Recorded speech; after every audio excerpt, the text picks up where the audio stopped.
جب تک نعمت ہمارے پاس ہوتی ہے ہمیں اس کی قدر نہیں ہوتی، فضول ضائع کرتے رہتے ہیں۔ جب چلی جاتی ہے تب اس نعمت کی قدر ہوتی ہے، لیکن افسوس اب اس قدر کا فائدہ نہیں ہوتا۔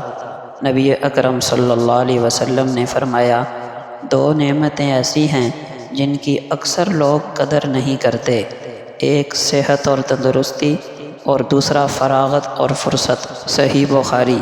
مطلب یہ ہے کہ صحت کے زمانے میں خوب آخرت کی تیاری کر سکتا ہے، اعمال کا ذخیرہ جمع کر سکتا ہے، اسی طرح فراغت اور فرصت کے وقت میں خوب آخرت کی نیکیاں جمع کی جا سکتی ہیں۔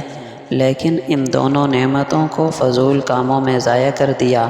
جب صحت نہیں رہتی اور مصروفیت بڑھ جاتی ہے تب جی چاہتا ہے کہ اتنے اعمال کروں، عبادات کروں، لیکن افسوس اب نہ صحت ساتھ دیتی ہے اور نہ وقت ہے۔ کاش ہم ان نعمتوں کی قدر وقت پر کر لیں۔ نبی اکرم صلی اللہ علیہ وسلم کا فرمان ہے، انسان کے اسلام کی خوبی یہ ہے کہ بیکار بے مقصد لایعنی کاموں کو چھوڑ دے۔ صحیح بخاری۔ نبی اکرم صلی اللہ علیہ وسلم کا فرمان ہے، جب بندہ بیمار ہوتا ہے یا سفر کی حالت میں ہوتا ہے تو اس کے نامہ اعمال میں ان اعمال کے برابر عمل لکھ دیے جاتے ہیں جو وہ اپنے گھر میں حالت صحت میں کیا کرتا تھا۔ صحیح بخاری۔ لہٰذا ہر مسلمان کو چاہیے صحت کے زمانے میں کچھ نفلی عبادات کی عادت ڈال لے۔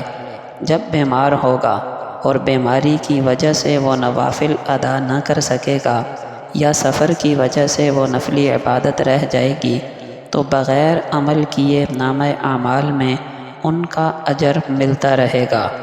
نبی اکرم صلی اللہ علیہ وسلم کا فرمان ہے، جو مسلمان کوئی پودا یا درخت لگاتا ہے تو اس سے جو کچھ کھا لیا جائے وہ اس کے لیے صدقہ بن جاتا ہے، اس سے جو کچھ چوری ہو جائے وہ اس کے لیے صدقہ ہے، درندے اس سے کچھ کھا جائیں وہ اس کے لیے صدقہ ہے، جو کچھ پرندے چگ جائیں وہ اس کے لیے صدقہ ہے، اور جو کوئی اسے نقصان پہنچائے وہ بھی اس کے لیے صدقہ ہے۔ صحیح مسلم۔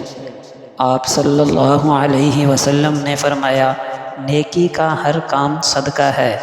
آپ صلی اللہ علیہ وسلم نے فرمایا، نیکی کے کسی بھی کام کو حقیر نہ جانو، چاہے اپنے مسلمان بھائی کو خندہ پیشانی سے ہنسنا مسکرانا ملنا ہی کیوں نہ ہو۔